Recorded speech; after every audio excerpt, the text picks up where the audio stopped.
Recently, I received a call from a woman who's been thinking of selling. Robin, I need to hurry up and sell because the housing market's going downhill.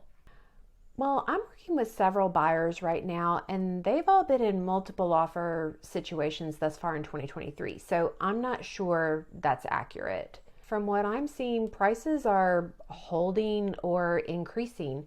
Where are you getting that information? Redfin says my value is 600K, and when we met in the fall, it was 725,000.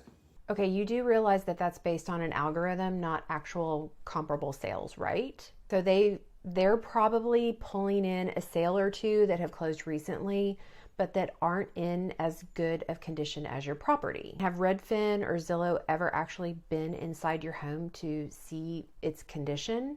No, and that's a good point. I never thought of that. And that, folks, is the problem with relying on online estimates to determine the value of your home. Hi, my name is Robin Price, and in this video, I'm going to break down why online estimates of value are complete nonsense here in Texas and how you should go about determining a more accurate market value for your property.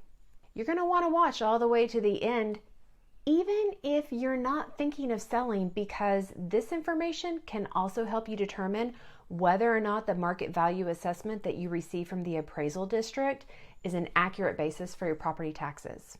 After all, I know everyone wants to sell for as much as they possibly can and pay as little tax as possible. So first, and maybe most importantly, sale prices of real property, or commercial or residential, are not publicly disclosed because Texas is a non-disclosure state. What's real property? Okay, so all real property means is like land and the improvements on it, like buildings and other structures. What do you mean by a non-disclosure state? So Texas is one of about a dozen states in the U.S. where there is no law requiring the sale price of real property to be disclosed to the state or local government or local appraisal districts, period. Bottom line. So the only place where home sale prices are disclosed is the local multiple listing service, or MLS. And the only people who have access to that information are those who pay to have access to it, like realtors and appraisers, like the appraisers who evaluate your home when you're getting a loan or when you're refinancing it. So where are these websites getting their information to come up with the value of my property? Well, I'm not privy to their intellectual property or algorithm, but what I can tell you is that list prices for homes are publicly disclosed. Most realtors push their listing data to consumer websites like Redfin and Zillow, and even the sites for their own brokerages. It's part of how agents market or raise awareness about properties for sale.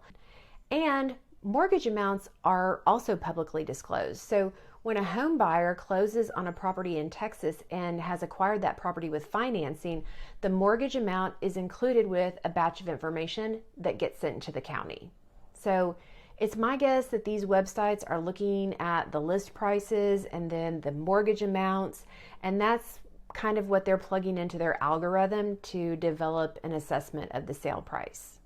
So what's being left out of their evaluation? Well, any homes that sold for cash, obviously there is no mortgage amount if a buyer uses cash to purchase their home. Second, and probably most importantly, what these websites do not know is the actual condition of your home or any of the homes in your neighborhood because they've never set foot in them.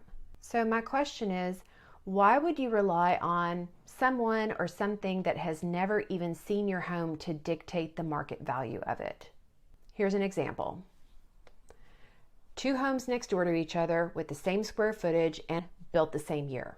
In the real world, not the online world, these homes can vary in value by hundreds of thousands of dollars if one of them has been completely updated and the other has never been touched. The websites that consumers are relying on do not differentiate between the two, and that's exactly what happened with the example I used when I started this video.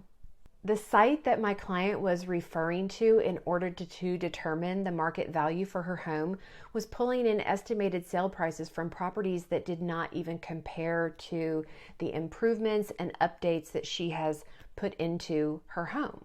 So, how should a homeowner go about determining the actual market value of their property? You need to contact a realtor who will actually come and visit your home to observe its condition and then pull the most recent sale comps from the multiple listing service, the homes that are truly comparable.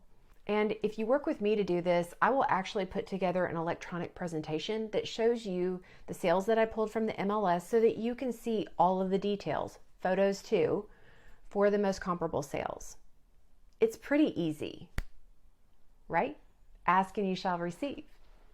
Now that you know how to get an accurate market value for your home, you may be interested in some of the other content I've created recently.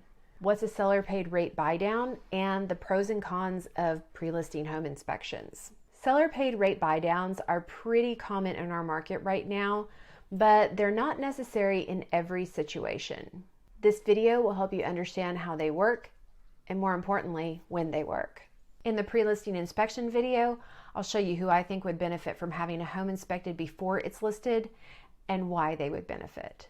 If you have questions about market values or any of the other videos posted on my social platforms, please reach out to me.